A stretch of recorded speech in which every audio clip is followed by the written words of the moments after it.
guys, this is James with RogueDuelist Trade, and on this channel we talk about current and upcoming Yu-Gi-Oh product and whether or not you should invest your money in order to profit. So today is going to be our part 2 video on our updated risk analysis on Rage of Ra. So we did get a full leak of all of the cards that are going to be coming in this product, and I think we have a better handle of what this product can offer in terms of value. If you guys haven't seen my part 1 video on this risk analysis, you guys can click the link above my head right now and go ahead and watch that first so you have more context coming into this part 2 video as we conclude our discussion as to whether or not the risk is high or low for investing into this product. Now guys, if you're early or long into your Yu-Gi-Oh investments journey, you guys should highly consider the RDT Yu-Gi-Oh Investments Patreon in partnership with Pro Play Games. Depending on the Patreon tier, we're able to offer close to wholesale rates on Yu-Gi-Oh products specifically for pre-orders. We also provide exclusive content on product ratios and live Q&A where you guys can speak directly with me and Pro Play Games and discuss product after their release. We also have an amazing Discord community where you guys can learn from each other and support each other in your Yu-Gi-Oh investments. So guys, let's go ahead and jump right into this video and complete all of the metrics for our risk analysis for Rage of Ra. So guys, watch the part 1 video if you want to see me go over all of the potential chase cards in this product. At the end of the day, we're getting very good support for Mech Lords, Jinzo, and the Winged Dragon of Ra. Nothing that's necessarily going to be meta defining, maybe for Mech Lords,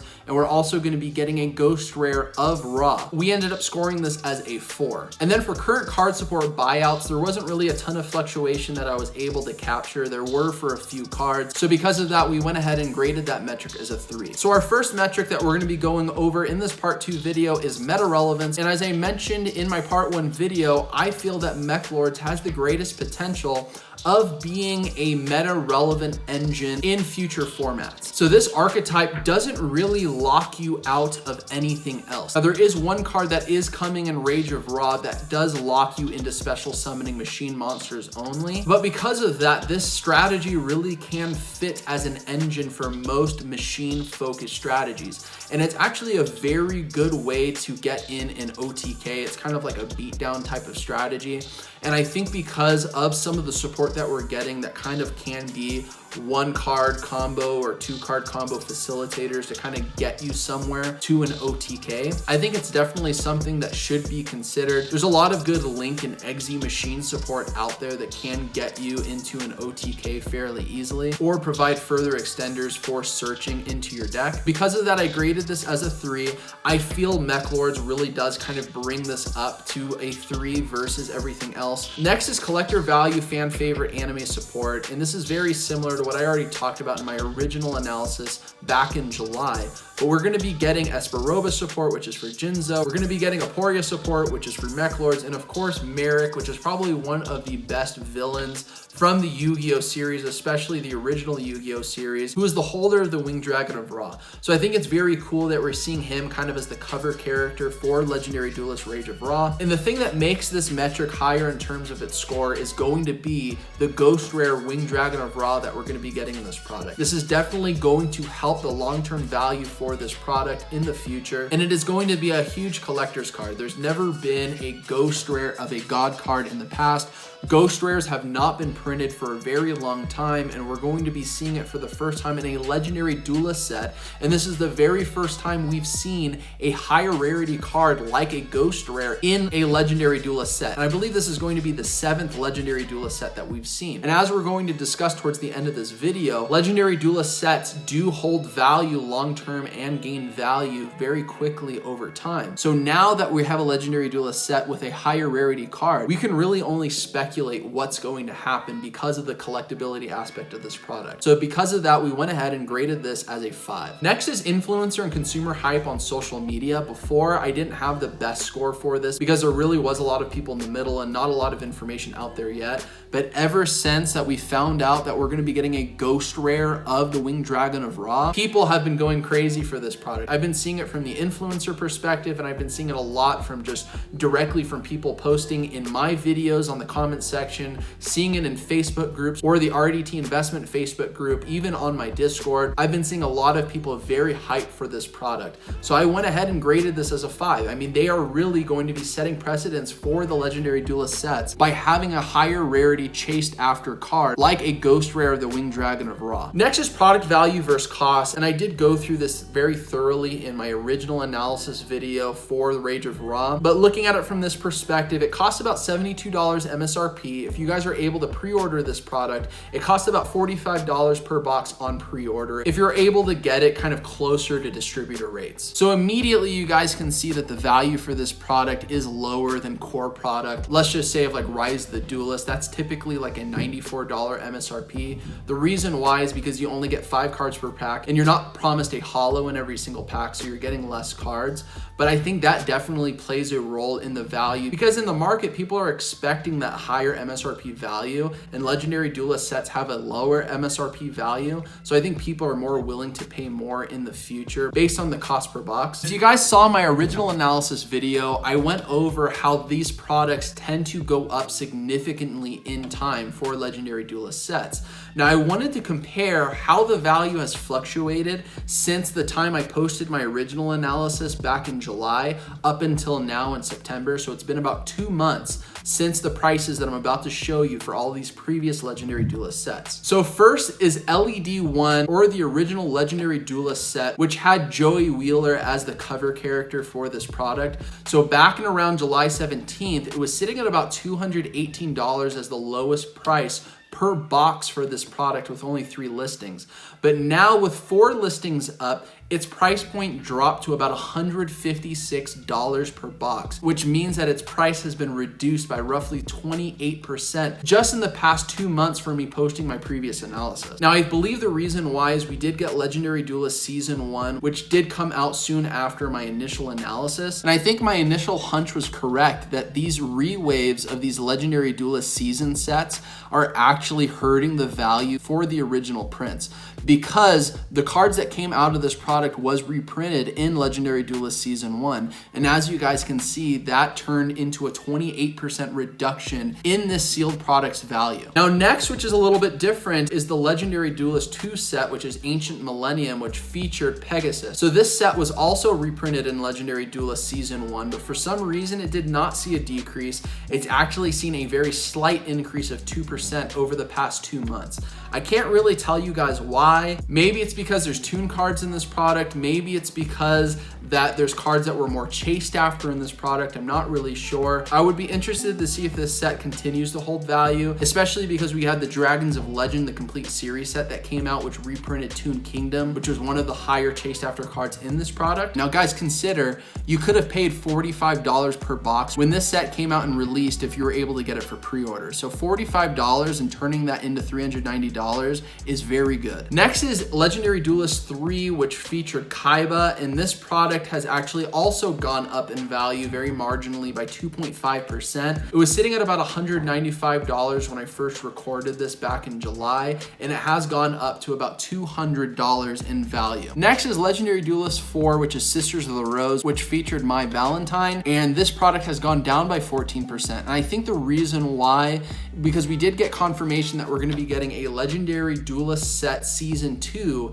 coming out, which is likely going to be reprinting the Legendary Duelist set for Mai and Kaiba. So it'll be interesting to see if Kaiba will continue to hold value while Mai has already gone down in value. I think people are trying to get their inventory out before this product continues to see reductions in value. This is one of the Legendary Duelist sets that have not necessarily performed as well as other ones. Even when I did my analysis back in July, its value was about $95, so about doubled in value in terms of what you may have bought it at during pre-orders. But as of right now, it's not as significant as an increase in value. But I think the fact that its value has increased in terms of what its value was at MSRP of roughly $72 is still good, which still does support the idea that investing in Rage of Ra is good long term. Next is LED 5, which also wasn't that great of a product, but it did bring Evil Hero Dusted Gold and Evil Hero Malicious Bane, which was severely short printed, which I believe did help the value for this product. It was sitting at about 134 back in July, now about 129 sealed.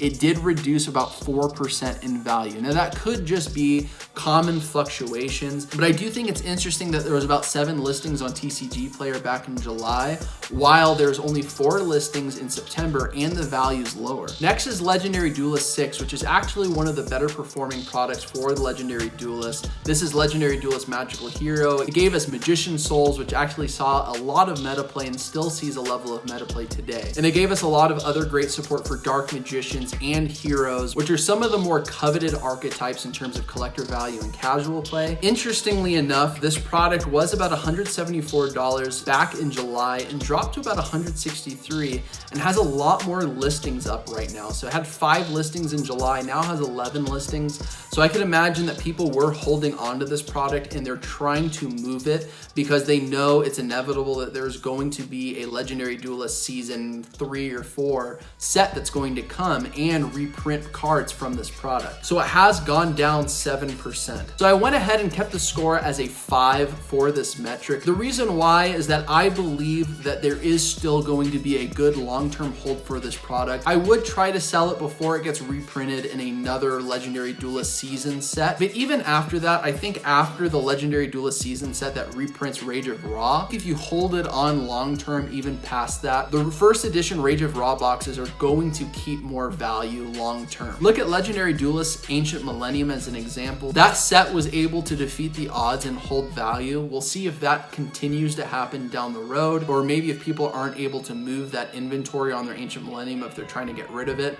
value could start to continue to be reduced. But we have to consider that we are going to be getting a ghost rare of the Winged Dragon of Ra in this product. And again, this is the first time we're going to be getting a high rarity chase card in a Legendary Duelist product. We really don't know what that's going to do in value. And because there's already a good history for Legendary Duelist product, I believe that this can only add more value in the long term. Even though it might get reprinted, this is going to be the only version with a high rarity ghost rare of the Winged Dragon of Ra. Reprint value and rarity bumps, I guess you could argue that Winged Dragon of Ra is kind of getting a rarity bump, but overall, everything that is being reprinted is coming as a common. All the cards that are getting reprinted don't really hold that much value as it is. So overall, I'm calling it a 3, and the reason why is because if you want to play Mech Lords, if you want to play Jinzos, if you want to play the Winged Dragon of Ra strategy, all the current support cards are being reprinted in this product. So it really is easy. If you're a vendor, you can have people just buying the entire deck core directly from you because you pulled all of the support cards in Rage of Ra. Guys, before we go over the risk analysis score for Rage of Ra, I want to quickly touch on some singles that you guys might want to consider investing in. So because of Mech Lord support, these are all of kind of like the generic machine monsters that have been seeing play in current deck builds for Mech Lords. So we have Gear Gigant X, which I talked about has seen a level of buyout, but it did go down.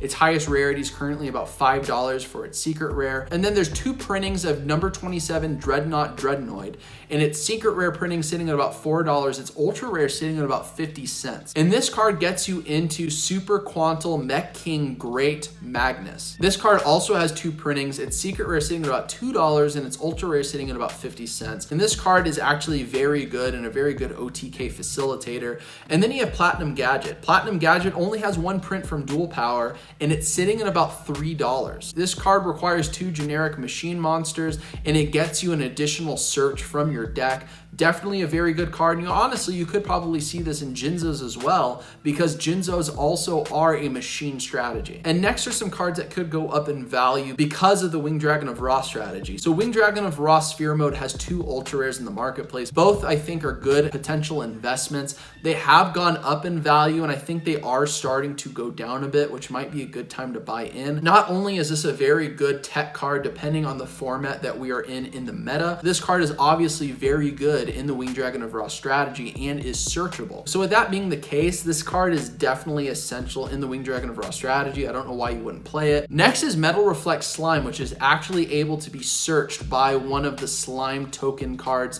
that is coming out of Rage of Ra. This card is being reprinted, but it does have an ultimate rare printing that is sitting at only about $23. And for an ultimate rare and for a card that supports the Winged Dragon of Ra archetype, I'm surprised this card is still this low. This card was this low 2 months ago when I recorded my original analysis video. So I really could only see this card going up in long-term value as a collector type of card, especially for the Winged Dragon of Ra strategy. Next is Darkspell Regeneration. This card for some reason was slipped into Battles of Legend Armageddon, which came out just about a couple months ago. So it only has one print as a secret rare and it's under $1. And this card is for the Winged Dragon of Ra strategy, basically helps you get Winged Dragon of Ra onto the field. A card that definitely should be considered, at least from like a collector's perspective. I don't know how many people would actually want to play it because it's slower as a trap card, but I think it's a good card to consider. And lastly is Jinzo Laird, which just came out of Dragons of Legend, the complete series. At the time of me recording this video, it was sitting at about $3 in value. And this is a card that people will definitely play in Jinzo strategies. And as people are more hyped about Jinzos as a strategy, because we're going to be getting support that makes them more playable in Rage of Ra, people are going to go after Jinzo Laird. So why not get ahead of the game? Get your Jinzo Lairds now. This card definitely has opportunity to hit maybe $5 or more once people start getting more hyped and buying Jinzo support cards. And then I could see it kind of tapering down in the future, or it could hold value as a collector card. All right, guys, so without further ado, let's go ahead into the risk analysis score for Rage of Ra. And we went ahead and scored this as an 80.5%. So this is definitely significantly more from my original analysis, and I think that's largely because we now know that we're getting a ghost rare of the Winged Dragon of Ra in this product. There's really only like a few handfuls of ghost rares that are out in the marketplace right now. They haven't made that many ghost rare cards, so us getting a Winged Dragon of Ra ghost rare, not knowing whether or not ghost rares is going to come back or not, I feel that really does add a lot of value. Now, I did look at previous ghost rares in the marketplace. It really depends on the ghost rare. So it will be interesting to see what the value of this card will be. I wonder if it will be similar to like the Utopia or the 10,000 Dragon that came out in Battles of Legend Armageddon. But I would imagine after market launch weekend that the Winged Dragon of Ra will probably start tapering in value.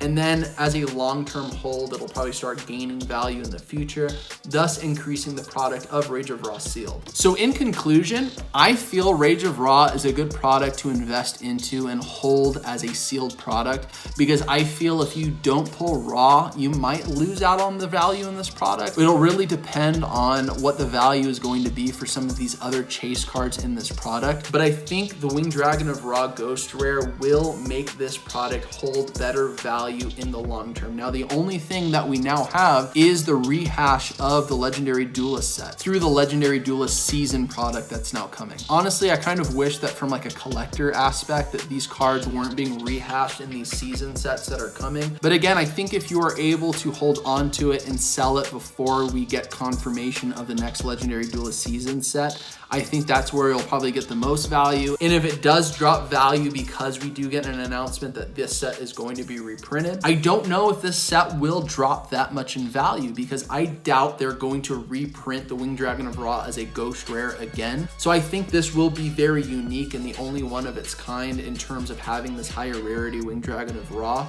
So that could actually help this product perform long term, even after the announcement of Rage of Ra being reprinted. So guys, that's the end of this video and this two-part risk analysis series for Rage of Ra. What do you guys think? Did you guys invest in this product? Let me know down in the comments below. I did invest into a case during pre-orders. I was able to jump onto it soon enough. So I am happy to be able to get a case and hold on to that and see what happens in terms of its value. I'll definitely be keeping it sealed and just kind of watching its value over time throughout the year and find a good time to slowly offload my boxes. Guys, again, if you enjoy this video and enjoy this channel, to help the YouTube algorithm, like this video. Also, subscribe and hit the notification bell if you want to be notified every time I upload a new video on Yu-Gi-Oh investment content. Also, guys, if you want support on your Yu-Gi-Oh investments journey or want to be able to get product at near wholesale rates during pre-sales, go ahead and check out my Yu-Gi-Oh investments Patreon in partnership with Pro Play Games. You guys can find that down in the description below as well. Thanks for stopping by. I'll see you guys in the next video.